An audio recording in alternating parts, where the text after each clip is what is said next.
Greetings, I'm Dike Rostant. Welcome back to the TTT News. We continue to look at alternatives to the traditional educational system in Trinidad and Tobago. And for that, we are leaning on the experience of entrepreneur, podcast host, blogger, avid DIYer, wife, and homeschooling mom of 8, 13 years and counting, Nikki Rodriguez. We are going in depth on the 6th cycle of her 6-week mentorship e-course.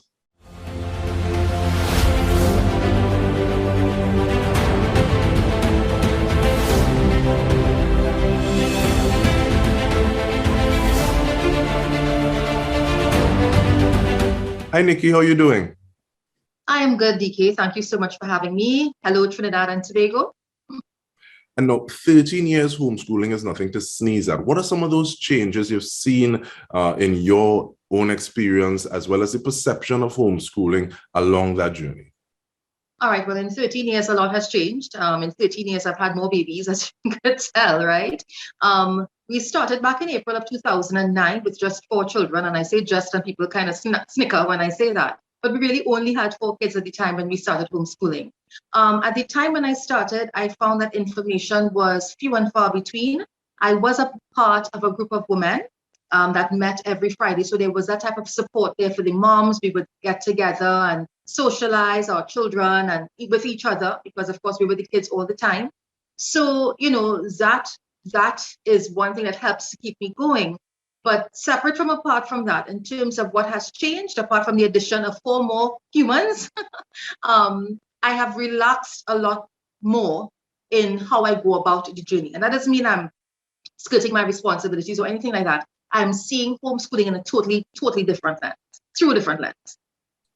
And what does that new lens look like? Well, the thing is, I don't have to replicate what is happening in school, right? When I first started in April of 2009, I thought that homeschooling was basically doing school at home. It took me a couple years, maybe about 2 to 3 years or so, to realize it's not that at all. While there are different methodologies of homeschooling, different ways of doing it, and traditional is one of the ways, there are it's like a plethora of so many other methods that you can choose from. And you have to find the one that works best for your children and your family's dynamic. And I want to go into that a little more, because I think during the pandemic, there were a great deal of people who were trying to recreate the brick and mortar, the ethos, the energy of school from wherever they were. But the fact that you said that you're making that distinction, one, and also what may work for one child in terms of homeschooling may not work for another. Take us through that a little bit more. Thank you. Absolutely. A lot of people were calling what they were doing. Let's just start with what happened with this whole pandemic drama, right? A lot of people were thinking that that is what homeschooling was, that you basically just did school at home. And like I said before, even though that is one method, that's one philosophy of homeschooling called the traditional approach, it is not the be-all and end-all of homeschooling. Now, first and foremost, what people were doing during the pandemic was pandemic schooling or distance learning or at-home schooling, right? But it was not homeschooling in its essence, because the parents were not at the helm of their children's education. Some may beg to disagree, because they were doing all the work, all the assignments and so on. And they were even sitting in their classes with the children's classes with their teachers. But homeschooling, the buck stops with you when you're homeschooling. So you are in charge of getting the curriculum. You are in charge of, teaching your children. What was happening during the pandemic was that people were still reliant on the school, on the principal, on the teachers and so on to send the work home. And they were more in a supervisory mode. That is completely different, because with homeschooling, the responsibility is all yours. It doesn't go back to the school, right? You have to do practically everything for your children. The education basically starts and stops with you. All right. So that's the vast difference there just off the bat. What are some of those things that you wish that you knew a little earlier in the game? You talk about 2009, you had 4 children at the time. What are some of those things that you said, if I'd known that, I would have done it a little differently? I absolutely wish that I didn't think that what I thought was homeschooling really was. I wish I had known or had gotten a lot more information so that I would make an even more conscious decision. Because I honestly thought, because a lot of the moms that I was around at the time, that was basically what they were doing. You bought a curriculum. Most of us used a US or Canadian-based curriculum, which we would bring in through Skybox. So when I would travel, I would bring it in and so on. But you brought your curriculum in, and you basically either had a work text approach, or you did your books and then your children did the assignments, and that was basically it. But since then, I mean, several years, and like I said, I have learned that learning education is really organic. And I don't want to say I've coined the phrase, but I've been using it pretty often, that life is our classroom. And so I don't normally relegate their education solely to the pages of their textbooks. And let me just put a plug in here. Their textbooks look nothing like what the average student's textbooks look like. They learn from living books, right? So that was one of the things I wish I had learned earlier, that there are various philosophies of homeschooling and that I don't have to subscribe to any one, especially when I have so many children that all learn differently. I have those who would have thrived in the conventional system, but I also have those who think differently. They may not have any challenges, anything like autism or ADHD or dyslexia and so on, but they're just different. And so the conventional way of teaching them would not have worked to the best, I think, of their ability. So I wish I had learned that a little sooner, but it was not too late. I am still, in the game, still have a couple of years ahead of me because I have a 3-year-old. So yeah, I have enough time to get this thing right, man. Well, how do you go about saying, okay, well, yes, this is working for this person? And even looking at the difference between the traditional schooling system versus homeschooling, where you're a lot more flexible, but saying, okay, well, this is working for this person and I want to continue with them, or I need to change what I'm doing. Right. So as I said, we invest in a US Christian-based curriculum, and we buy that. The thing is that it's not consumable. So what I would do, for example, with that particular curriculum, you can buy one curriculum and service the needs of about 3 kids within a particular age range. And you could teach these children. So for example, we have the child who thrives in the traditional approach. So you will have worksheets for that particular child to learn, to write and do whatever they have to do, their assessments and so on. And then another child, they may not learn the conventional way. Because the thing is, in our local system and basically throughout the world as well, most times they cater to one-dimensional learning. So they assume that every child will learn in one particular way, whether it be visual or auditory.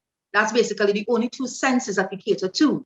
But children learn in a variety of ways. And you find that many times, because a child may be kinesthetic, they like to move, they like movement. So anything that involves movement will help them to learn and assimilate the information better.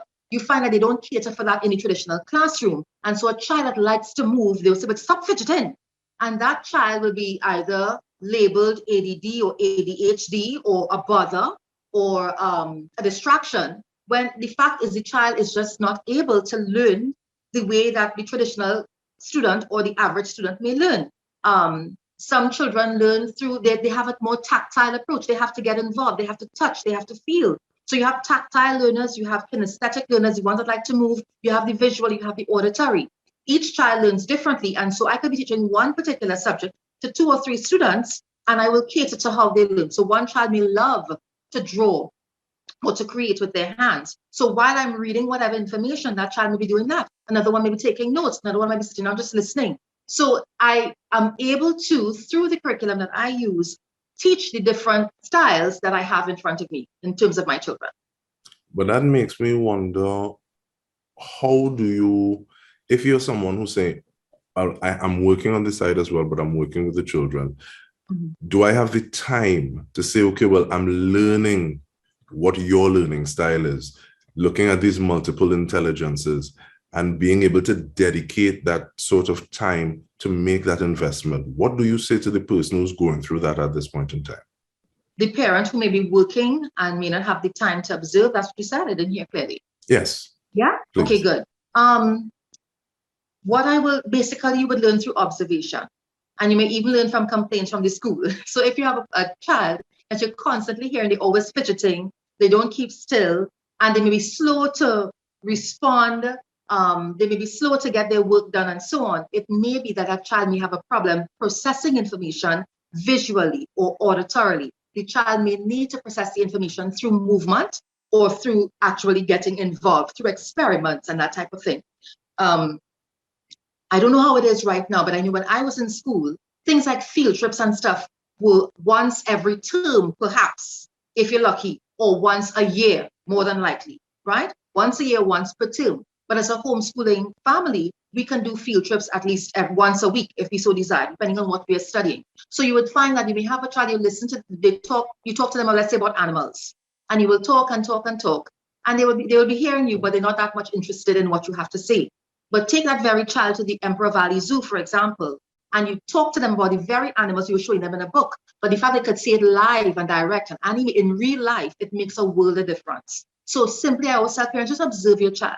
Do you find you get a lot of complaints that the child doesn't sit still, they're always fidgeting? That child may be learning differently. They can't, and the thing is, the system forces them to be on a chair behind a desk for several hours, and every child is not built that way. Our educational approach has been a broad brush one.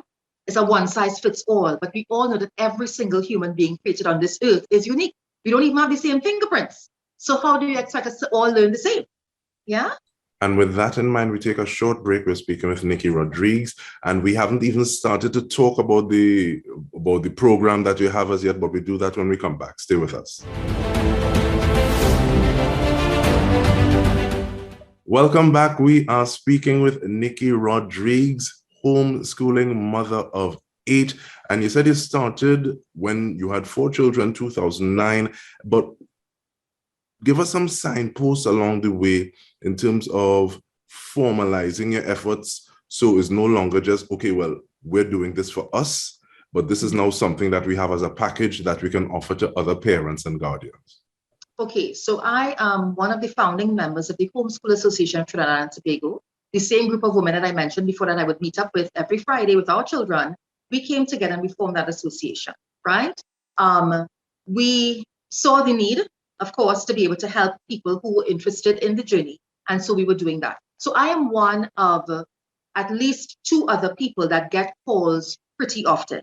Thanks to the interview I did with you some time back and some other interviews I have done, people kind of know me now as this entrepreneurial mother of 8 homeschooling crazy lady. And so they've reached out to me time and time again. But what would happen is that people would reach out to me in the middle of my homeschooling day. And they all had basically the same questions, frequently asked questions. So I figured one day, okay, there must be a way to answer these questions without being interrupted. I want to help them, but at the same time, I have to stay the course and educate my children as well. And so the idea came to me, I think it was God inspired. Why not start a podcast? And so I started the podcast. I started recording in December of 2019, and I launched my first episode on the 2nd or the 3rd of January, the first Friday in January of 2020. We had no idea that the pandemic was on our doorstep. Not until about 3 months later it came. And so the podcast I started is on Anchor, but you can listen to it on Spotify, Stitcher, Podbean, a whole host of platforms. It's called Homeschooling Matters, and that's where I've had interviews and stuff with other homeschooling moms and other people, even my children's pediatrician and so on, where we could talk about matters pertaining to homeschooling as well as parenting. So that was one way that I was giving information, giving back, right? Because I had gotten a lot from being with the ladies that I was with. And then coming out of the podcast, I also had a blog that I was sharing a bit of my life because people were a bit, quote unquote, intrigued, for lack of a better word, with this lady who had all these children and was homeschooling them. So I have the blog, Chronicles of an Outnumbered Mom, and then I had the podcast to help people. And when the pandemic came and it hit, the podcast started to grow. And the last time I checked, we were listened to in 42 countries. France was the country that was leading my listenership. Trinidad was a close second. Imagine that. I started it for my own countrymen, but people in other parts of the world were listening to it more ardently than my own. But they started. I think Trinidad and Tobago has now surpassed France. So I had that. And then I realized that people needed more, right? Because there's only so much you could tell them in a 15-minute conversation or 5-minute conversation. And I realized the more that I spoke to them is the longer and longer these conversations were becoming. And so people would keep you on the phone for an hour or 2 hours. They are asking very much the same questions and so forth. So I started the podcast. And then I realized that people, even though I had the podcast there, people would go, they would still come back with questions and concerns and issues and how do you begin and da-da-da. And so I said, you know what? Maybe what they need is mentorship. And our second son had suggested that to me a long time ago, having some type of a course that people would pay for where they could get that type of mentorship.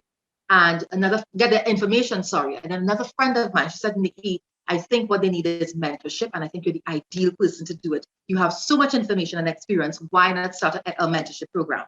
And so I did a free webinar last year around July entitled The Truth About Homeschooling. You could find it on YouTube. And then after that free webinar, I put forward that, listen, I have this e-course. It's going to be for 6 weeks. We meet once per week for an hour and a half, but I created video content so that you can look at it whenever you have time, because people are very busy these days. So they could look at the video content at their, leisure, but they must complete the video watching before our next class, whenever the next class is. So every week we meet once per week on a Wednesday at 6, and we will discuss the week's video. And then by the time we're finished with that meeting, that Zoom meeting, because we do it via Zoom, I launch the next week's videos, and they look at it and they take their notes, they ask their questions, they do the homework assignments, and so on. So this is the 6th one that I'm doing. I thought I was only going to be doing one, but that just goes to show you the interest that there is in an alternative. And what is right? Some of the feedback that you're getting from people? From the e-course? Yes. It's well worth its weight in gold. Nikki is phenomenal. Thank you so much. Keep doing you. You've been such a blessing. I mean, I could go on and on, but I don't like to toot my own horn. But I do put the reviews up on the website, because I do have a website, nikkirodriguez.com, and I've also put it up on some of my Facebook posts and stuff so that people could see that, listen, it's really worth it. These are people who have done it. This is what they have experienced. And people who were intimidated with the idea, they were afraid. People who are working parents that didn't see how possible it was, they see how possible it is. Because I also interviewed some of the same moms that I call veteran homeschooling moms like myself, who are working moms and making this happen. And so I always tell people, once there's a will, there's a way.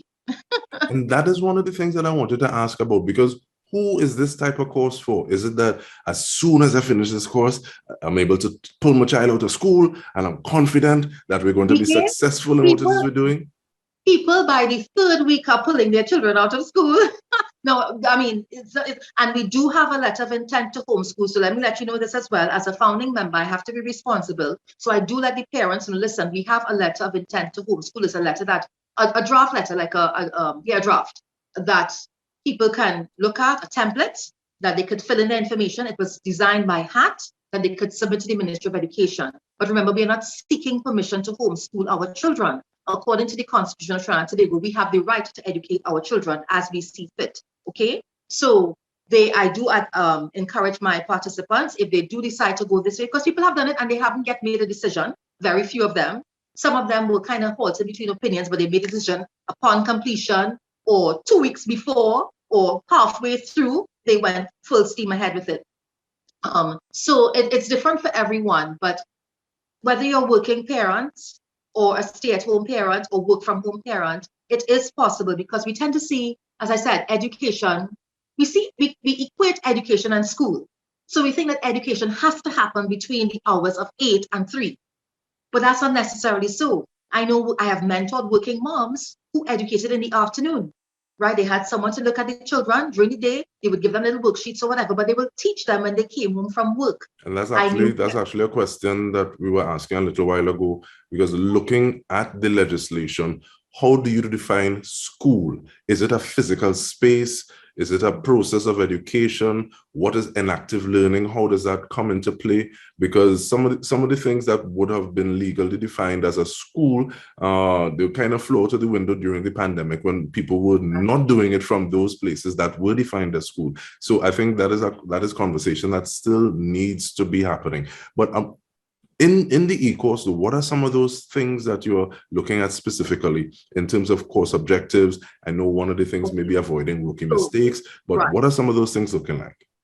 All right, so one of the things we talk about first off the jump is it legal, right? We talk about the legality of homeschooling.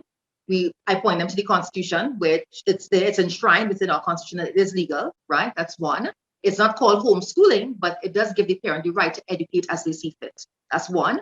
Now, after the legality of it, we talk about the benefits of homeschooling. We talk about things you need to do to get started. What do you need to put into place? We talk about getting to know your child, discovering your child's love language, because you're going to be with your children more than ever before. So we want to make sure we communicate in love to these children, right? And that they're receiving love as we communicate it. Because many people tend to communicate love in their own language. And sometimes they're missing the mark, because your love language might be gifts, and you're loading gifts upon these children, but their love language might be quality time or words of affirmation. So we discover our children's love languages. We discover our children's learning styles. How do they learn? Are they tactile, kinesthetic, auditory, or visual learners? We discover, after that, we start talking about curriculum and the different types of curriculum and ways of homeschooling. Do you want to go with a world schooling approach? where you take your kids, like I do, my husband and I, from time to time, jump on a plane and we go to take them wherever, and education takes place there. Do you want to do unschooling, where you don't follow any set curriculum, you learn as you go along, right? And what you should do to safeguard yourself if you go in that unschooling route. There's so many different philosophies. You have Charlotte Mason, you have so many of them, right? You have the eclectic approach, where you take a little bit from here, and there you have the traditional approach as well. So we talk about the different approaches to homeschooling. We talk about the legality. We talk about putting things in place. It's a fully comprehensive course. That's why it's called the Guide to Homeschool Success, because at the end of it, I want people to be able to do this thing successfully. I know through the pandemic as well, a lot of parents liked the idea of having their kids a little bit closer to them. And so people jumped onto that bandwagon, and they were offering a homeschool service. That is an oxymoron, because there's no such thing, right? There's no such thing. Homeschooling is when the parent is in charge of their children's education. Now, it doesn't mean if you are homeschooling all the way through secondary school like I am, and by now we have 3 children that have graduated from our homeschooling nest, right? I have one that has finished university at 19 with his bachelor's in mass communication. I have another one who he just finished his second year, because that's our first son. He took a year off, and then he worked for a bit. So he's now in his second year at 21. And then my 16-year-old just started. She's completing her first year just now. So because they're not restricted with, and she's doing psychology. So because they're not restricted with standards and forms and so on, my children were free to take a stab at the CSEC examinations whenever they felt competent and able. And so it lent itself to them starting their tertiary level education at an earlier age. So right now I just have 6 of them, 5 of them. I just have 5 that I'm working on the journey at this point in time still. A 14-year-old all the way down to my 3-year-old.